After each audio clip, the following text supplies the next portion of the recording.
Merci à Madame la directrice, merci à vous, merci à tous. Et moi, je vais parler de l'écologie.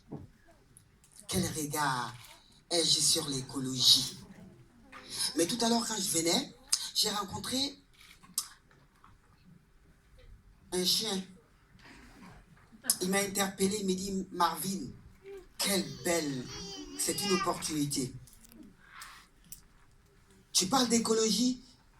Dis là-bas que nous, moi le chien, j'ai constaté que de temps en temps, il y a des crottes de chiens partout. Qu'il y a des propriétaires de chiens à Paris qui mettent des crottes de chiens partout. Et que ce qui me fait mal, ce qui me fâche, quand les riverains voient ces crottes, ils disent pas ah, ils disent ah, le chien a fait ça. Il me dit Marvin va leur dire que c'est pas nous, hein, c'est les propriétaires. Au lieu, voilà, c'est les propriétaires qui font ça et ça ne nous arrange pas. Et que bientôt, on va se révolter. Il y aura une grève. C'était une dérision. C'était pour vous dire, pour en revenir au sujet, chaud que le climat. On peut aller? Chaud que le climat. On est plus chaud que le climat. Allons-y. Chaud que le climat. On est plus chaud que le climat. Merci. Nous n'avons qu'une terre, nous n'avons qu'une mer. La terre est menacée. On n'en a pas assez. La mer est menacée. On n'en a pas assez. Nous n'avons qu'une terre, nous n'avons qu'une mer. Merci. Mon regard, Madame la directrice, c'est un regard que j'ai appelé poético-écologique. Je ne suis pas allé dans les définitions parce que je sais que tout le monde sait que l'air est grave, qu'il faut qu'on aille vite, très très vite. C'est pourquoi ce regard à la fois poético-écologique s'intitule pour sortir de cette résurgence d'inconscience qui met en péril notre descendance, pour sortir de cette danse de la décadence, une prise de conscience. Ma parole est d'essence pour éveiller vos sens. Mes vers d'or sont dansants pour gravir ce versant d'adversité. Tous enfants de la terre, tous unis sur cette sphère. Je ne vais pas me taire, ça ne va pas leur plaire. Ils ont trop poussé le bouchon avec toute cette pollution, toute cette déforestation, toute cette surexploitation. Nous ne sommes que des pions. Attention, qui a donc la solution? Oui, le grand débat. Quel espoir. On polie le cœur de ma mère terre, comme j'ai le cœur amer. Ah, la Seine. Ah, la Seine. Quelle coïncidence, nous sommes ici. Ah, la Seine. Quelle Seine. Seine bouffée d'oxygène, sans gêne. Fontaine souveraine qui draine par son haleine les merveilles.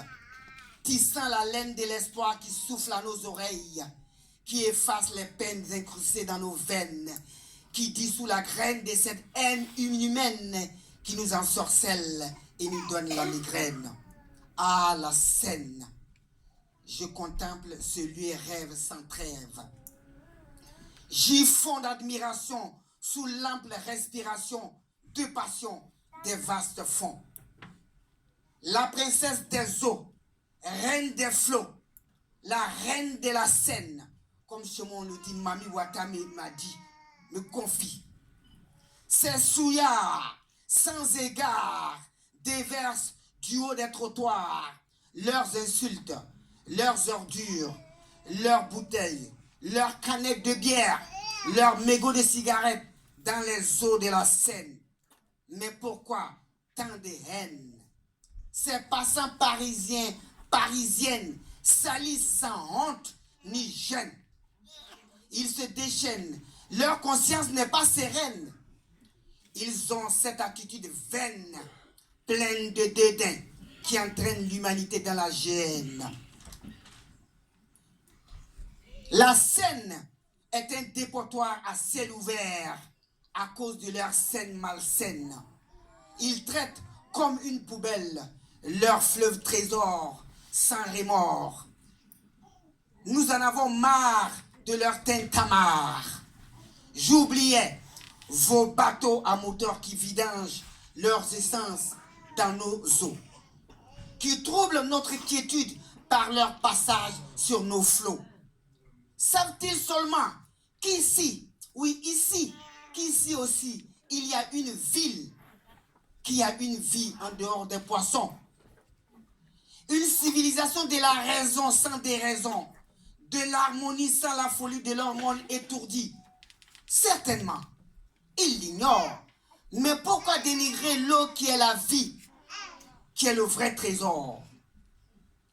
Puisqu'ils ont l'eau courante, ils négligent la Seine à tort. Ils se font du tort en oubliant l'élément source de vie, symbole de Paris. La Seine créa Paris. Sans la Seine, l'UTS ne serait pas. Sans la Seine, Paris n'existerait pas. La Seine est à Paris ce que le cœur à l'homme, indispensable, crucial, vital. Moi, homme des tropiques, utopique, avec mon regard poético-écologique, j'observe l'hexagone. Je clame que sans le Rhône, on n'entendrait pas le rugissement du lion, de la ville de Lyon. Je gare en ronde mes rimes d'or au beurre d'oiseau de la Garonne et clame fort comme un redresseur de tort que sans elle, Bordeaux, Toulouse n'existerait pas. Je rends hommage à la Loire qui déploie ses ailes avec zèle. Sans elle, Nantes ne serait pas. Je rends hommage. Faisons taire nos divisions. Embrassons la même vision. Sans concession, sans illusion. Passons à l'action. L'heure est grave. Sauvons la terre. C'est le son de la raison. C'est le sens de ma mission. C'est le sens de notre mission. Sauvons la terre. Écoutez nos alarmes. Regardez nos larmes. Les arbres, la faune et la flore vous adressent leur SOS. Merci.